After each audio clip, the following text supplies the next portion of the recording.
Hey, I'm Dan Kendall, the founder of Health Podcast Network, and I'm here to tell you if you enjoy podcasts that answer everyday questions about your health, you're going to love the show Your Doctor Friends, hosted by doctors Jeremy Allen and Julie Bruni. On Your Doctor Friends, they tackle the questions you've always wanted to ask, like, am I using sunscreen wrong? And how much protein do I really need to eat? Plus, they bring in their own network of their doctor friends, expert guests from around the world, so you get answers directly from trusted resources. Why spend hours Googling when you can let Julie and Jeremy be your doctor friends? You can listen and follow Your Doctor Friends on all your favorite podcast apps, and you can find those links at healthpodcastnetwork.com/friends. That's healthpodcastnetwork.com/friends. And so each situation is going to be a little bit different, but absolutely escalate higher if you're really concerned and the patient is really becoming unstable. And call another physician, call the house supervisor. And if it's on nights and weekends, there's always an administrator on call at the hospital. How do we prevent medical errors and improve communication, patient safety, and outcomes?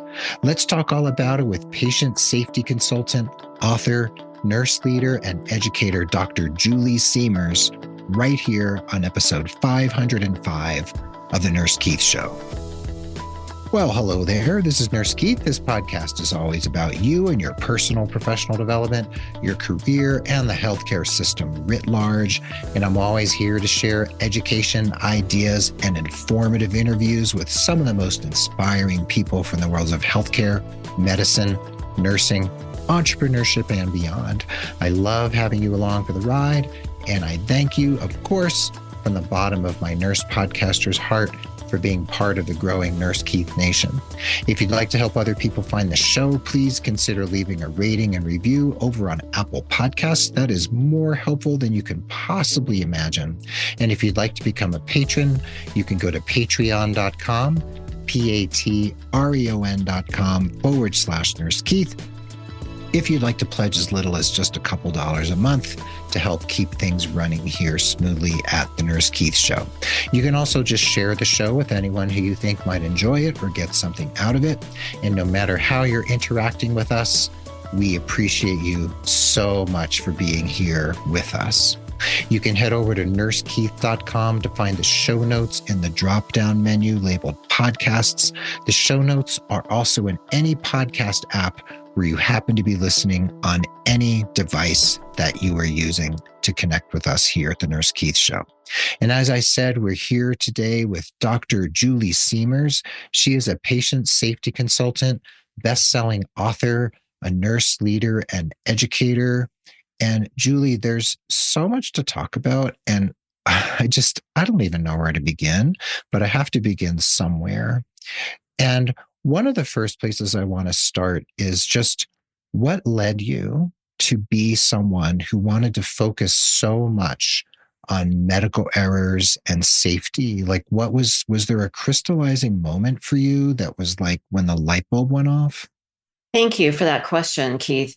You know, I was a nurse already 25 years when I started researching for my master's thesis.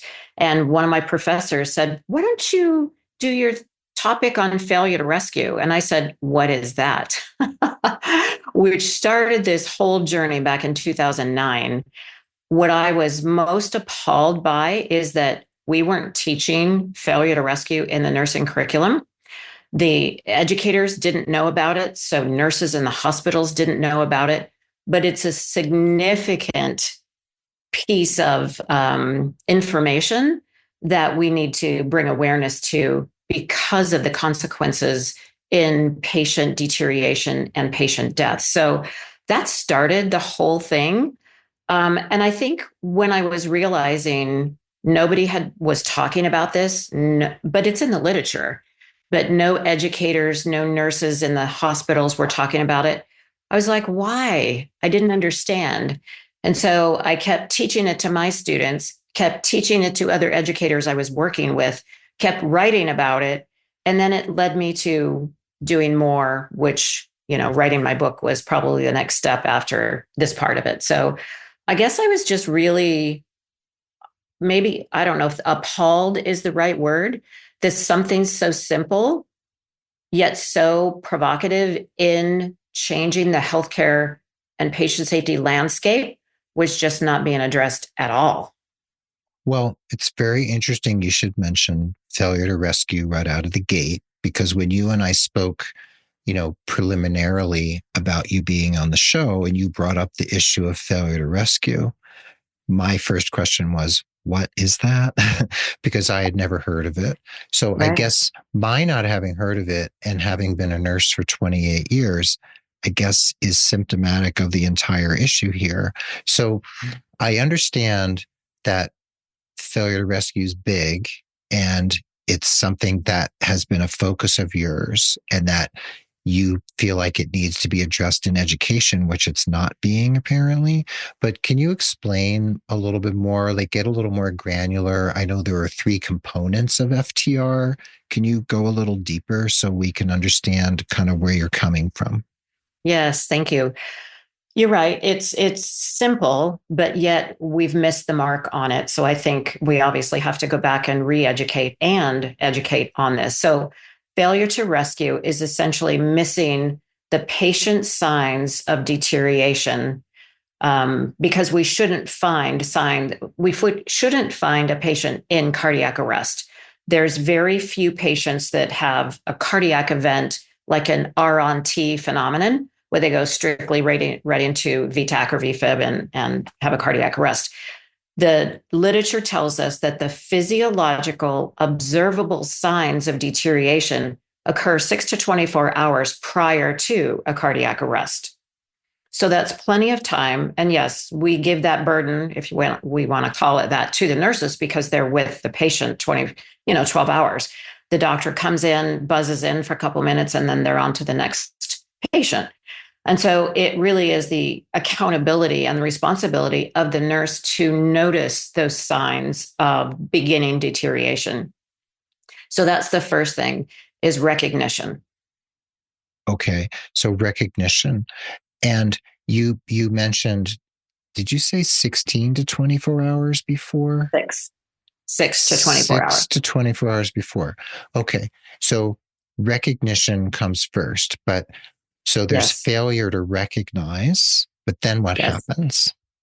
And then failure to act. So a nurse may notice, oh my goodness, this patient's heart rate's 110. And maybe they get really busy and they don't come back and check. They don't see it as a red flag to, this is indicating we've got an issue here. They just know it's above normal, but they're not recognizing that it is a clear sign, especially if it's sustainable, over 10 minutes. We need to get to the bottom of, why is the patient tachycardic to begin with? Do they have a fever? Are they in pain? Are they dehydrated? We have to use that clinical judgment and clinical reasoning to say what's going on here, instead of just noting it in the chart on the vital signs sheet, for example.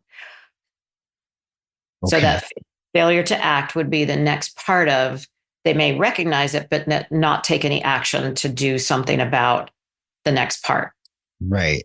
And then the third one, I believe, is failure to communicate. And Correct. So that means communicating with what, like rapid response team, the provider, it doesn't matter, just anywhere where communication breaks down? Correct. So a new nurse may not really understand, hey, I think something's going on here, but I'm not quite sure. Their next step should be the charge nurse. Mm-hmm. And then we've got the nursing house supervisor. We've got those steps in the chain of command that the nurses need to communicate with. And obviously, if it's a rapidly deteriorating patient or a critically deteriorating patient, the rapid response team would be the next call, and then notifying the provider, of course. But if we can notify the provider when there's still time to take action before further deterioration, that's the goal. Okay. And you had mentioned to me when you and I talked originally that there were certain signs that are sort of like the cardinal ones that we want to be watching for, that are the ones that sort of are the ones that give us the most clear indication that things are devolving. Now, you did mention, someone has tachycardia or something. But what are the ones we really want to keep an eye on? Changes in vital signs, yes, from Okay. baseline. So that's Okay. kind of normal. But the respiratory rate is the single most and earliest indicator of patient deterioration. Yet the studies tell us 80% of nurses don't count respiratory rate, they just write down a number. So whether it's uh, Brady or tachypnea or bradypnea, Mm-hmm. that is the single earliest indicator of patient deterioration. Because if you think about it physiologically at the cellular level, if the patient's respiratory rate is climbing and 20 isn't normal, we were told it is, but it really is the beginning of instability for the patient. But if it's 20, they're trying to get more oxygen at the cellular level. So it could be the signs of sepsis, the signs of hypovolemia, where, the blood flow isn't adequate or there's just not enough. And that's so easy to pass by if we don't know the heaviness of that. That's not the right word. If we don't know the gravity of respiratory rate, right? Yeah. Wow. So you mentioned that a lot of us, I'm just going to say us, just generalizing, we don't really count respiratory rate. We're like, it's 16, or whatever, right? Like you might default to writing 16 Right. because that's what Everybody did. everyone does and everyone, right? So you're saying that even going from 16 to 20 is significant. And if, when you clip on a O2 sat to somebody's finger, you're getting a heart rate, right? Or if they're on telemetry or whatever, you're getting a heart rate, or you connect a electronic blood pressure cuff.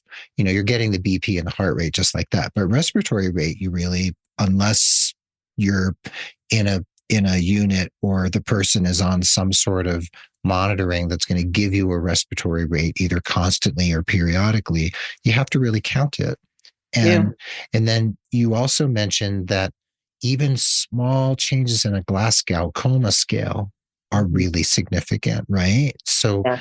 there's all these little pieces that add up to, I guess, potential disaster, right?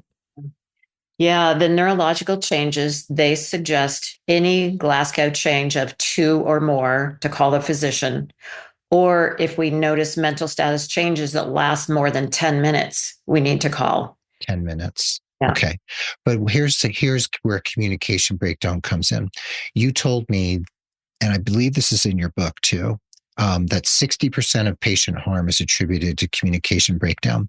So what if you go to a provider, you call the doctor, right? You're bothering the doctor, and you say, oh, the Glasgow coma scale has changed from 15 to 13.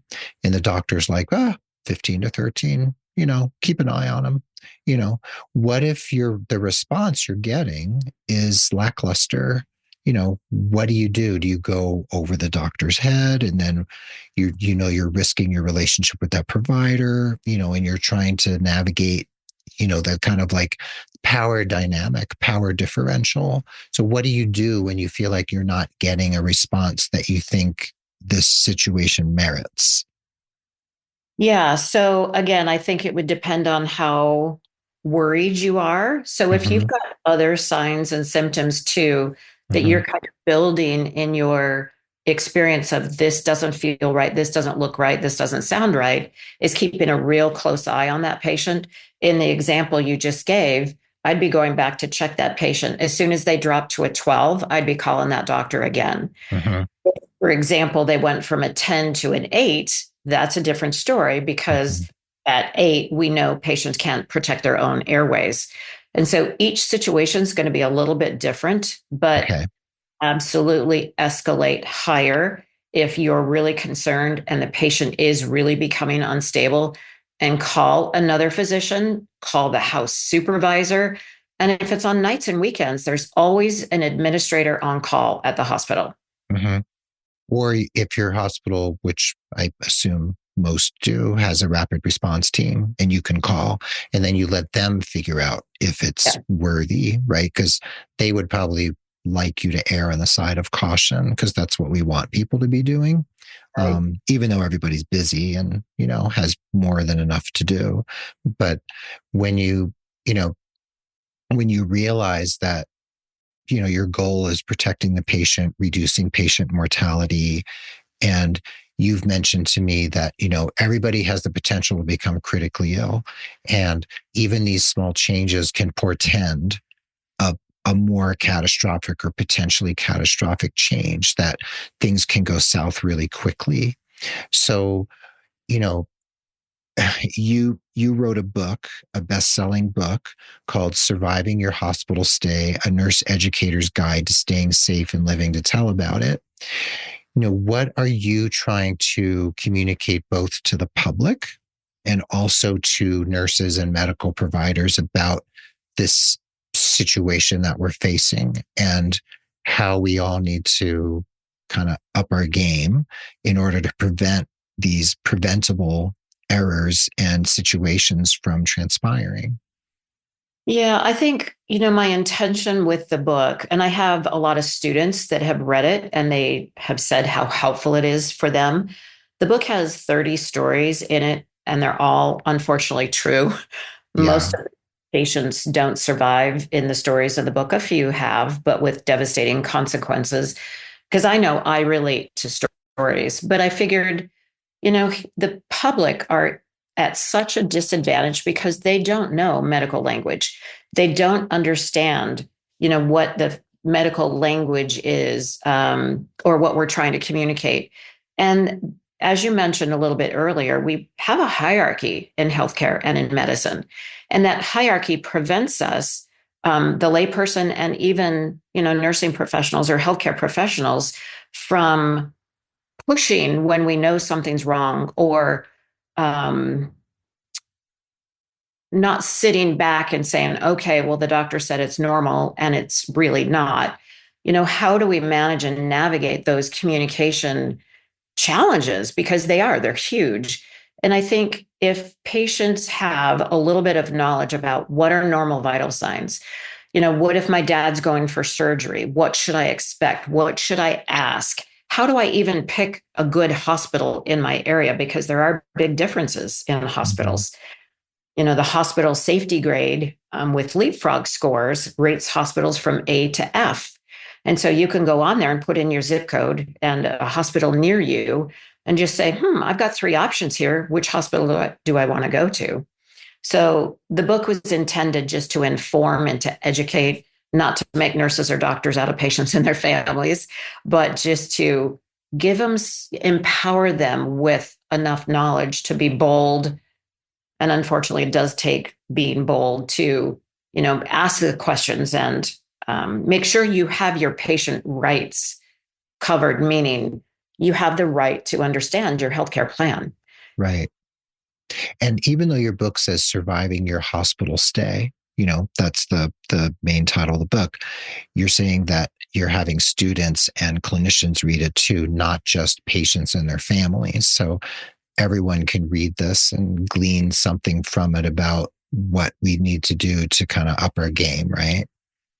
Yeah, I think a lot of nurses forget things they've learned in school because we give, that term infobesity, I think is really apropos. We give poor nursing students way too much information and we expect them to become great nurses just getting out of school, and they still aren't for a long time. Mm-hmm. Um, but I think it levels the playing field in my mind, because if nurses and doctors and healthcare providers understand that patients are going to ask questions about procedures, informed consent, healthcare acquired infections, and they're going to ask us to wash our hands when we walk in the room, Mm-hmm. we really should be partnering. Healthcare providers and professionals should be partnering with patients' families. They know that patient, their loved ones, way better than we do. And so when they say, hey, mom's not acting quite right, our ears need to perk up. And we say, well, what do you mean? You know? Mm-hmm. So it's just the collaboration intention. Right. Now, what do you think is really standing in the way of these various factors improving? Is it staffing, which we often go back to staffing, and we go back to patient caseload, ratios, nurse patient ratios. What are the main factors, do you think, are the things that we really could address and we really could fix? Staffing is a big one. Okay. Hospitals will, get us down to bare bones, which makes it really challenging. Yeah. I get a lot of remarks on my social media about that situation. But I also think we've got to level the hierarchy. We need to get rid of the fear and the ego in healthcare. For example, when I was teaching, I always asked my students, how was your clinical? And one student said, can I ask you a question? Because I always say there's never a dumb question. And his example was the patient was supposed to get a blood transfusion, but they had to be retype and cross because it was 4 days after surgery. So the patient asked the nurse, well, how come I need another type and cross? I had one before surgery. And she said, well, we need to make sure your blood type didn't change. And my students said, that's not right, is it? And I said, no, it's a blood bank inventory tracking. It's not because your blood type changed. So I think as nurses, we need to be comfortable saying, I don't know, let me go check. Yeah. Instead of, we should not be expected ourselves or our peers or patients and families to know everything. We never will. Medical information doubles, I think, every 3 years now, which is incredible, right? So unless we're reading journals every night, we're even in our specialty, we're still never going to know it all. But just having the humility to say, I don't know, let me go check for you. So that's one opportunity, is to just be real and transparent in meeting the patients and families where they are, and just, again, being authentic, Yeah, that's really important. And yeah, I think you're right in terms of ego. There's the nurse's ego. You want to be right and you want to have answers for patients, because part of it is that you're a professional and you want to be able to respond in a way that makes sense for the patient and the question they're asking. So there's that. And then, like I mentioned earlier, there's those power dynamics between providers and nurses, for instance, and then also providers and families and providers and patients. There's some very interesting dynamics that go on. And have you ever seen the film called Wit with Emma Thompson? I have not. It was originally a play, and then it was made into a film. And the film is sort of like a play, and it focuses on one provider, one nurse, one medical student, and a patient.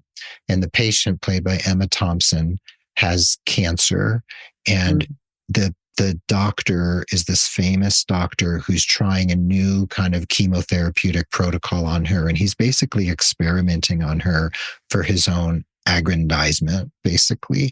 And it's a really incredible portrait of how communication can break down, and how hubris and pride and ego can get in the way, and how eventually you see how the nurse is really the only person who's truly communicating with the patient.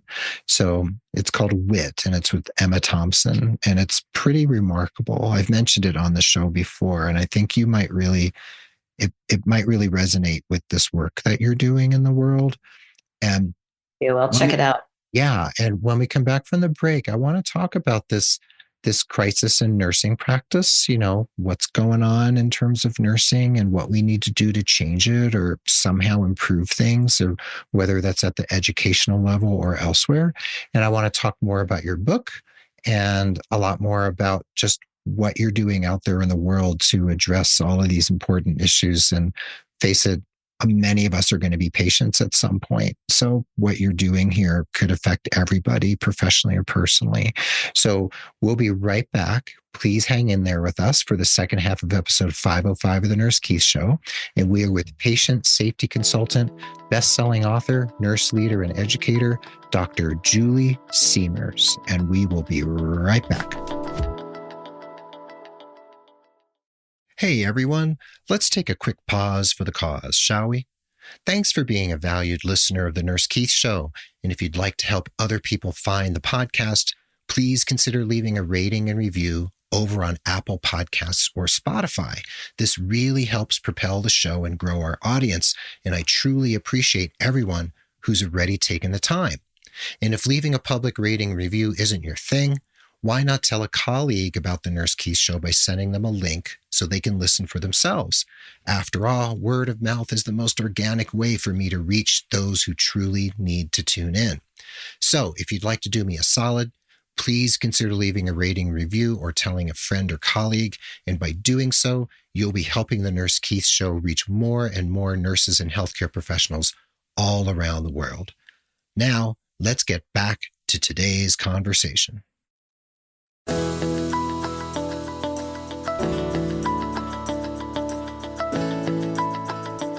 And welcome back to the second half of the episode. We're here again with friend of the pod and my new friend and colleague, Dr. Julie Siemers. And Julie, prior to the break, we were talking about, all these issues. We talked about vital signs and the Glasgow Coma Scale and how even the smallest incremental changes can really be significant. And you mentioned how in as little as 6 hours, things can really change. Like we really need to keep a close eye on things. And we need to make sure that we are communicating even when there are power dynamics and other issues happening that might make us a little fearful or a little hesitant to communicate, but we really need to do it. And so when we look at nursing practice, preventing errors, optimizing outcomes, we look at communication, we look at education of nurses, new nurses. Where do we begin in terms of addressing this, what you characterize as a crisis in nursing practice? What's going on with that? And how do we need to address it in a way that really is going to move the needle?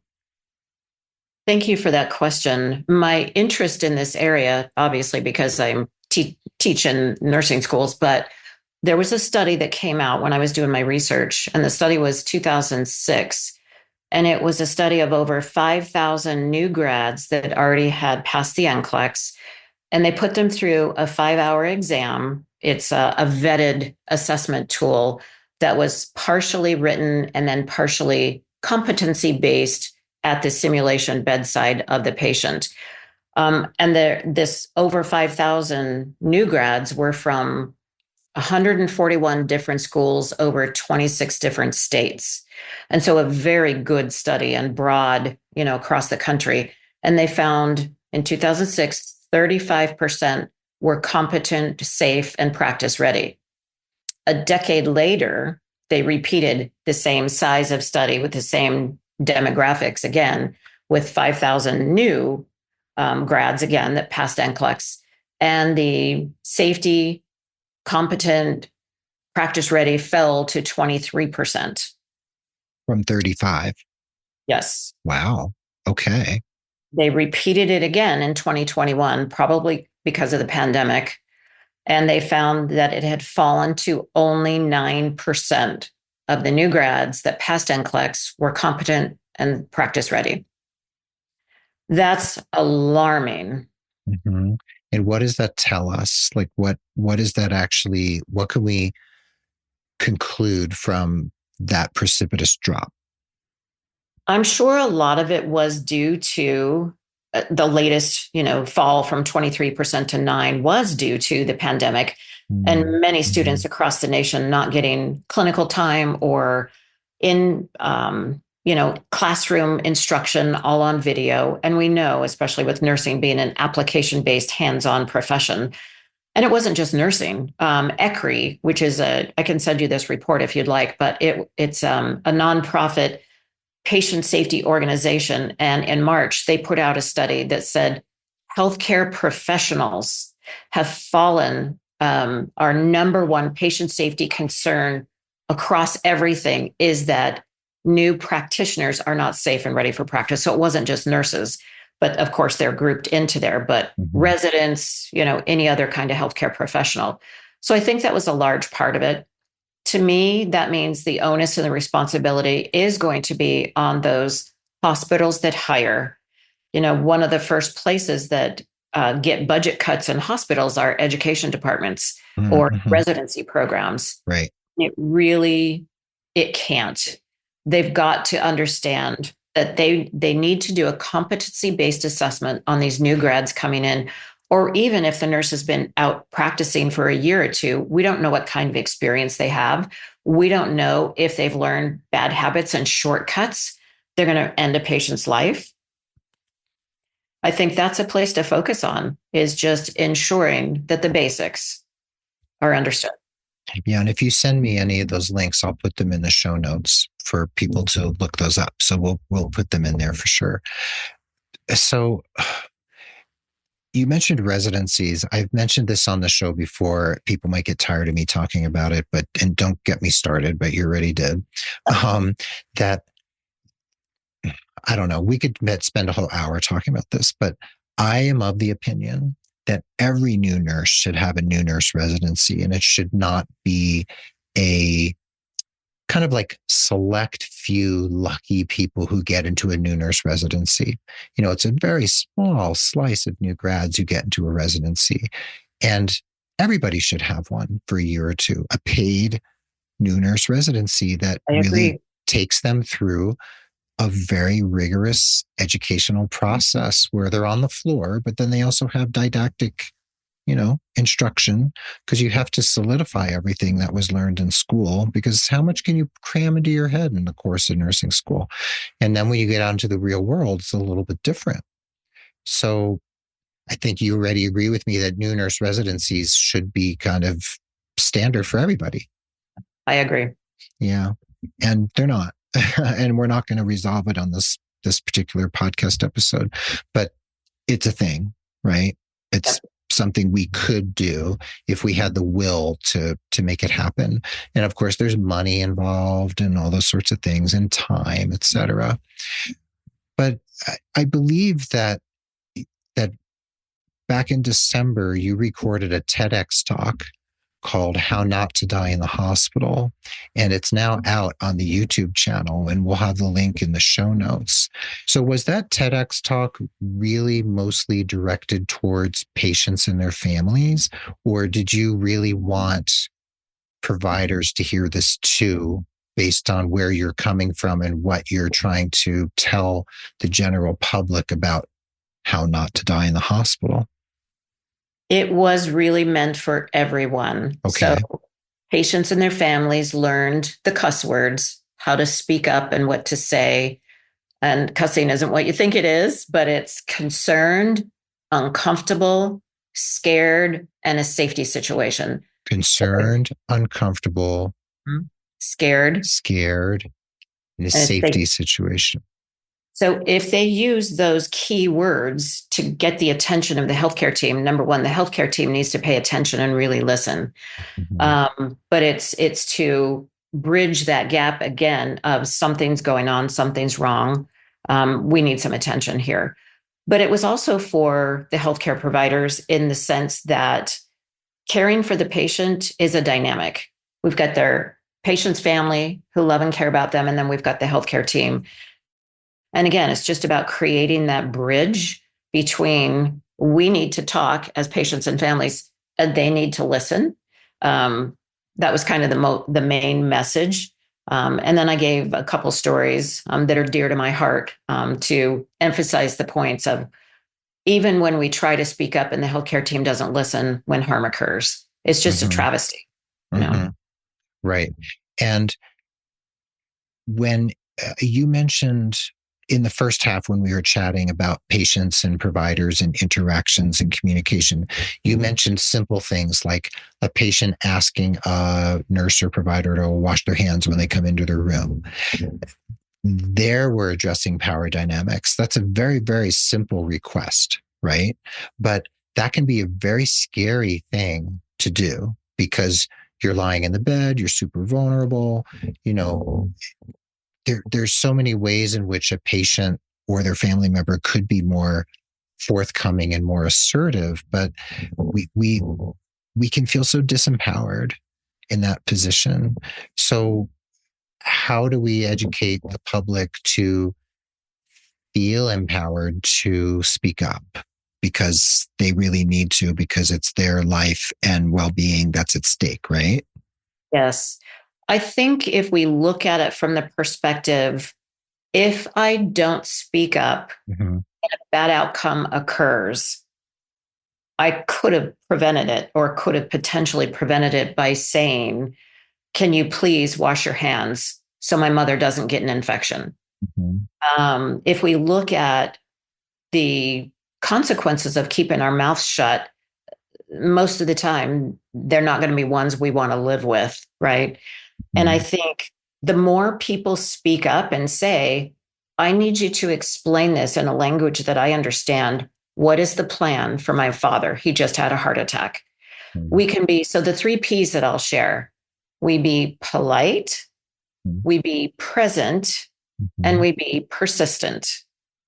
And so with those 3 elements of being polite, because, doctors can have a bad day, patients' family members can have a bad day. But if we always enter into a conversation with the best intentions, that always helps, right? Mm-hmm. And the second one being present, try to be present for shift change when the nurses are giving report to each other. Try to be present when the doctors are making rounds. Mm-hmm. And then I also say, be present in your heart. Be present mm-hmm. with your best intentions of being there to support your family member.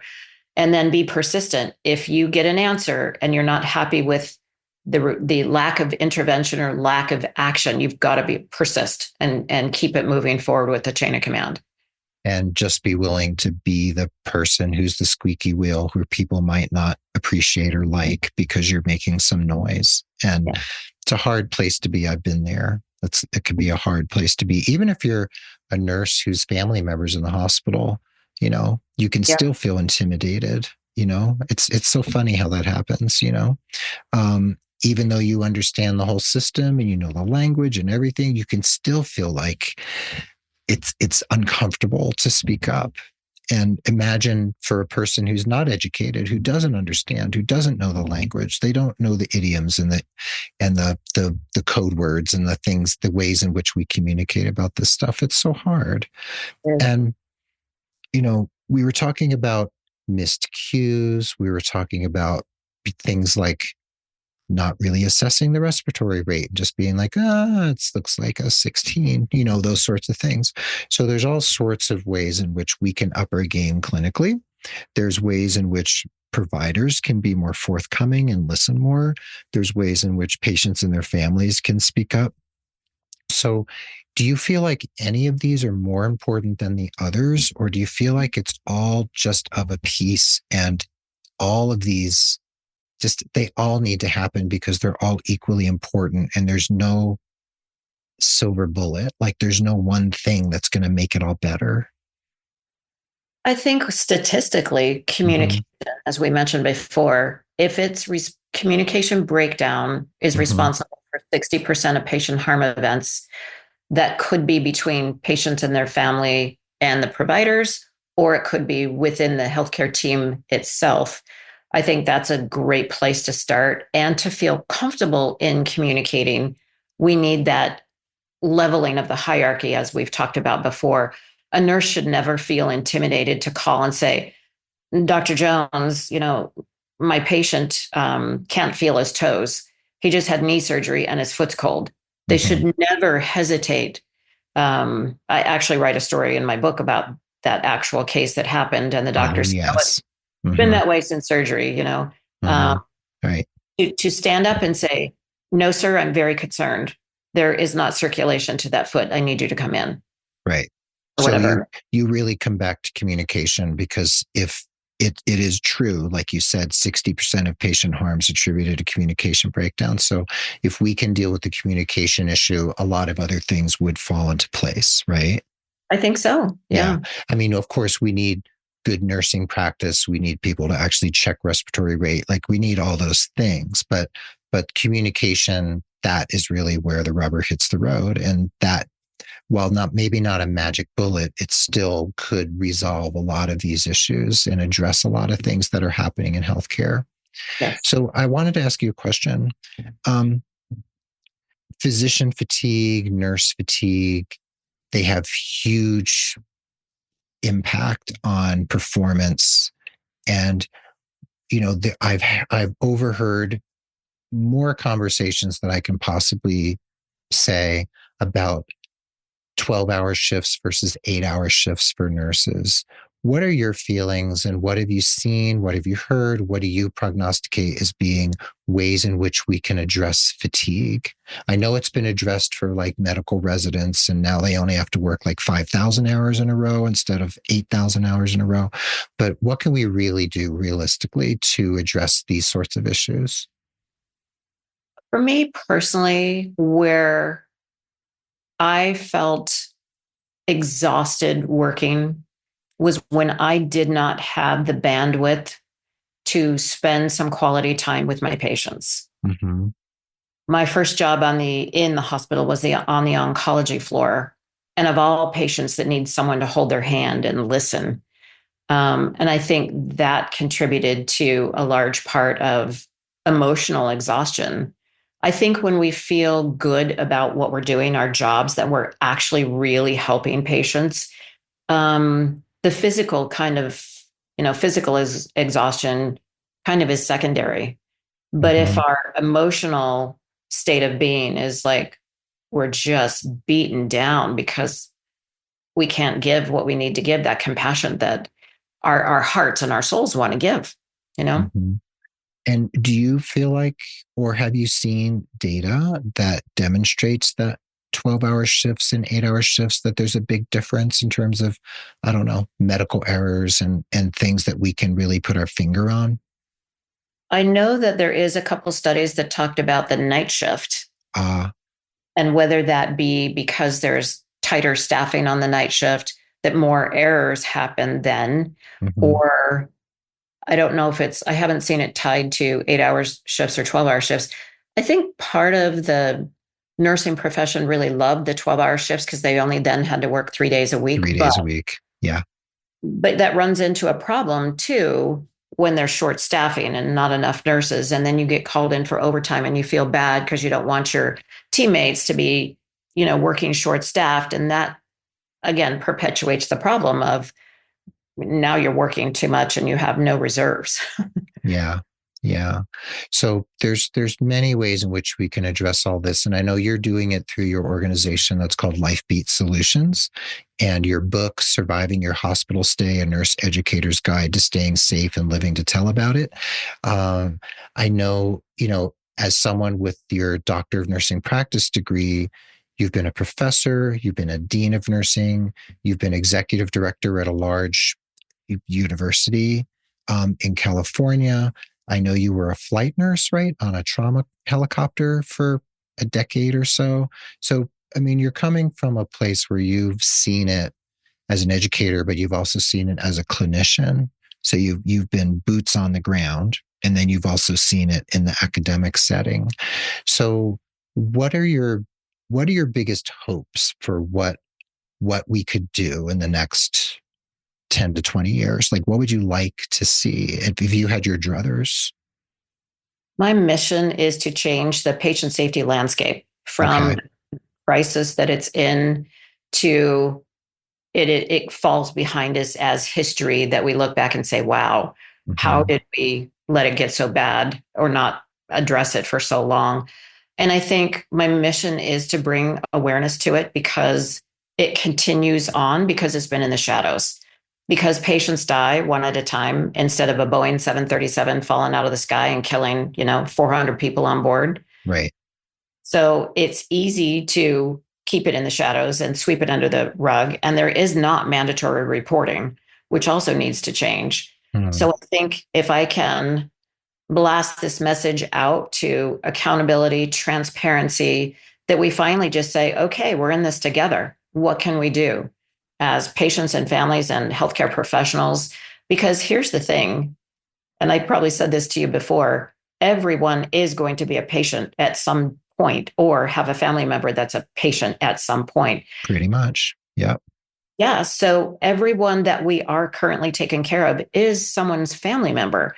It's not just, that, guy that had his hip, replaced and he can't control his pain and now he's a pain in my neck. It is a father of 5 children or 12 grandchildren or whatever. It is a human being. And I think we need to get back to realizing and understanding it isn't just a number or a patient in a bed. It is a life. Yeah. Yeah. So there's that compassion that is involved and also the clinical acumen, and then the ability and willingness to communicate, take risks, be assertive from either the patient perspective or the provider or nurse perspective. So, what you're doing, the way you're addressing this is very multifaceted. Your book addresses it in a multifaceted way. And I think it's a very, very important book. And I encourage everyone listening to go to Amazon to order it. The link will be in the show notes. And people can also find you at drjuliesiemers.com, and it's Siemers. So Dr. Dr. Julie Siemers. And you're on Facebook and Instagram and TikTok and LinkedIn. And we'll have your TEDx talk in the show notes too, so people can watch that. So I encourage people to buy the book and reach out to you and just be part of that bigger, larger conversation. And Julie, before we go, I have 4 kind of lightning round questions I ask everybody at the end of the show. Are you willing for a quick lightning round? Okay. So, and these are not directly related to what we've been talking about, but they're also revealing at the same time. So the first question is, of everything there is to understand, and there's so much to understand, what is something about either life or human nature that you would just really like to understand if you could? We are all the same on the inside. And I would love to create this movement where we begin to see others as we would see ourselves. Mm-hmm. That's lovely. Thank you. And who's one of your heroes? Like, who's one of those people who you just go back to as a person who you hold up as just somebody you either emulate, admire, respect, anyone at all, living or dead, famous, not famous, somebody who's important to you and close to your heart? Princess Diana always comes to mind for me. Oh, yeah. Why is that? In the beginning of my nursing career, she was just a paragon for the Mother Teresa type of care and compassion, and really for all humanity. And I just really admired the way she did that with such grace. Yeah. Even from such a elevated position. Mm-hmm. Yeah. Yeah. As difficult as it was in her lifetime. Yeah. Yes. Yeah. That's lovely. I love that. Okay. Third question.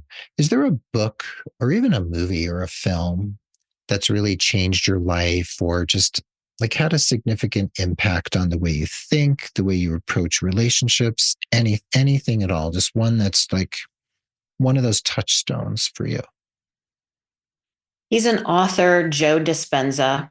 He's written quite a few books. Becoming Supernatural.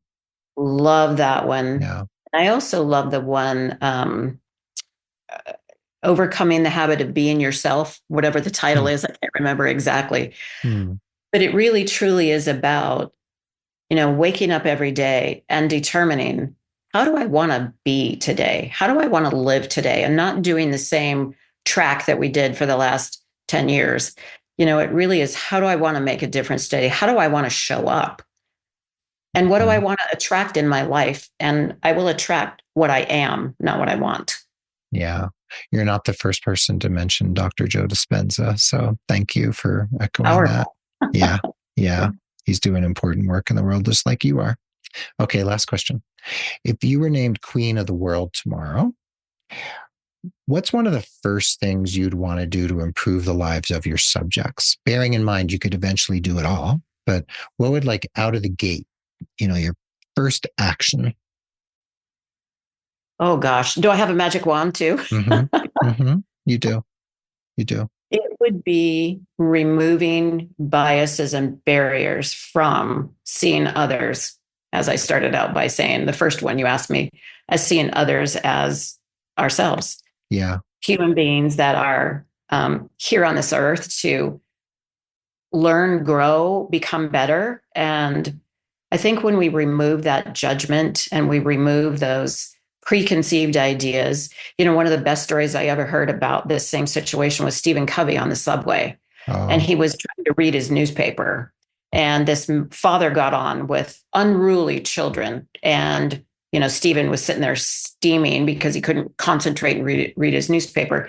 And he finally said to the man, "Do you think you could keep your kids quiet?" And the man said, "Oh, I'm so sorry. I didn't even notice. We just left the hospital. Their mother died." wow. And it really is trying to put ourselves, we can't know what's going on with everybody else, but just having a little compassion to say, maybe they're just having a really bad day. Mm-hmm. Yeah. Wow. That's quite a story. Yeah. Yeah. A humbling moment, right? Yeah. Yes.